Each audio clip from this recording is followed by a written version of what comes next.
Hey guys, it's Zeki from T0 Games here, and today I bring you my DDD profile. I was kind of getting bored of the format, so I decided to play DDDs. Really good deck. I'll show you in a moment. Just before, I want to make sure to remind you guys to subscribe. Make sure you leave a like, comment, etc.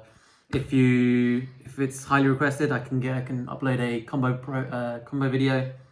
But yeah, let's get into the deck profile. Okay, so I hate Garnet, so I wanted to play DDD. So 40 card main deck, and like a lot of 1 card ish starters that you can make good combo with, and like XYZ's cracked is the reason I played it. So in terms of like the good normal summons, it's 3 Copernicus, 3 Keplers. Yeah, no, these both not as good as in America, in the EU version, but I don't feel like I usually get into the situation where I'm relying on certain scales. And even if we did have access to the EU cards, I don't think I would play it just because I never feel a need to have it to just do the combo with Kepler. And just Kepler is still equal to the big XYZ guy with two cents, which is it's good enough, especially paired with like a hand trap. It's usually good enough to beat a lot of combo decks.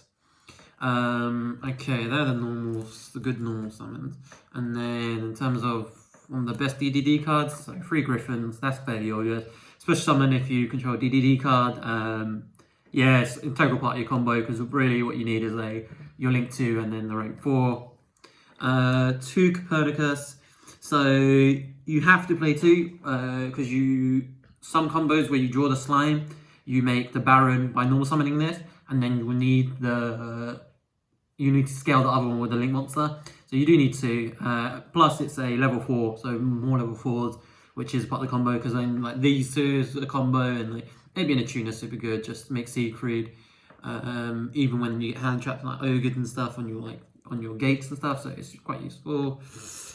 In terms of the one-offs, 1 Thomas, 1 Ragnarok. So Ragnarok, that's pretty obvious. Could play more than 1, but I don't see a need to. You only really want to scale it, and you only want to use it once when the game's usually over. So yeah, you don't really want to draw it either. Thomas, part of some combo lines where if you don't have access to rank 4, you scale Griffin, you pendulum summon, you trigger Griffin to make it gain 500, and then you Thomas add back the Griffin and special summon the Griffin. So you need this as part of like different combo lines, and plus it's just pretty good even if you pendulum summon it and then you special summon this. It's not bad overall. In terms of the non-pendulum cards, 3 Slimes. Yeah, 3. This is how you play through Nibiru and make a lot of hand traps, and it's just a free extender and a free extender in hand and banished special summon as well. It's really, really insane. And sometimes you send it with Copernicus, so it's pretty good. 1 Lamia. Yeah, no, this is as well part of combos where you make it with Fusion 7 to make Siegfried. And to be fair, it's one of the best ones. Non-requirement. You don't require anything really to special summon it, unlike Griffin, for example. So if you know they're going to interrupt your normal summon, you can search this with Gate and then have another special summon just so you can make sure you get your Griffin out. And today I decided to play 1 Slime and 1 Typhon. I was fearing going second against like PK and stuff, and I wanted, if I hand trapped them and they set 5 blades, I wanted to be able to make the level 8 fusion guy to negate spell and trap card instead of necessarily the normal, what is it called? The normal Gearfried, yeah. So I wanted to summon the big Gearfried instead of the small Gearfried a lot of time. But overall, I don't think it comes out that much, and I'd rather have this because this is guaranteed to be able to actually combo with it, whereas the big ones, like, just because the rank 6 is so good, so you just want to, I probably will cut this to pay another one of this. You want to Foolish, and then sometimes you search it as well, so it's like, you could play 1, I often side it out, but yeah, no, it's a good draw to have. Okay, in terms of the rest of the DDD cards, 1 Patent Contract. This is part of combo lines where you Foolish it with the XYZs, and its effects, its on-field effects fairly relevant. You can lock out decks from only summoning 1 link, 1 XYZ, and because you can summon all. Your board consists of XYZs, links, fusions, etc., synchros. So you can lock like Sword Sword and summon 1 synchro, which is actually not too bad. Or any deck to summon in one link is pretty nice. But yeah, no, you may usually mainly use it for the send effect. Dark Contract, Poly, yeah, I don't think really explanation needed. This is really, really good. You search it as well just to have another Poly, and it's like stays on board. You want it for the XYZ, so you can send it, etc. Free contracts, yeah, this is search for any kind of deck. It's pretty obvious way play, and then yeah, and then the one headhunt. Yeah, no, this card's phenomenal. It makes your boards not immune to droplets, but if they droplets you usually have 3 interrupts. So they'll droplet you for free and then have 1 extra card, and then droplet you for free, leaving them with 2 cards in hand. And you have this, which most of the time against a lot of decks, because a lot of decks rely on them keeping that monster on board. If you just steal the monster, it ends up really putting them in a tough situation. So this is really good. And yeah, you search party combo. Okay, in terms of the consistency cards, 1 for 1. This been really good. 1 card combo with Kepler. Yeah, it's really good to play. I played 3 Small World, and for my Garnets, semi-Garnets, is Archfiend Eccentric and Phantasme. So this is kind of unconventional. I've seen this played before, but I decided to play Phantasme just because you see when it comes to my hand trap lineup, I really want to play Ogre, but Archfiend Eccentric and Ogre doesn't work because they're both lights and level 3, so you won't be able to Small World into any of your DDD cards, so you really need the another target. And Ogre, yeah, really phenomenal, because I really wanted to go hand trap set trade with the Brave Engine, so that's why I ended up playing the Phantasme. And generally speaking, this Phantasme is pretty good. It's 1800 defense, that's why I can go from like an Ogre into a Phantasme into any of my DDD cards, because it's a dark level 7 and doesn't share. And the only attribute it actually shares is Copernicus? No, Orpheus, that's it. 1800. That's why I end up having to play the Archfiend Eccentric just when I wanted to search Orpheus as well, but yeah. And generally speaking, most decks are making links right now, so it's not exactly a bad card either. And then for the hand traps, I went for 3 Ogre, 3 Ash, and then 3 Veilers. These 6 are phenomenal. I would keep these 6. The Veilers bit kind of a weird one, but it's really nice to have in a simplified game to either back up your board, because you make a big board, they droplets you, etc., and then you just want like hand traps, and you got 9, 10 hand traps, so it's a reasonable number.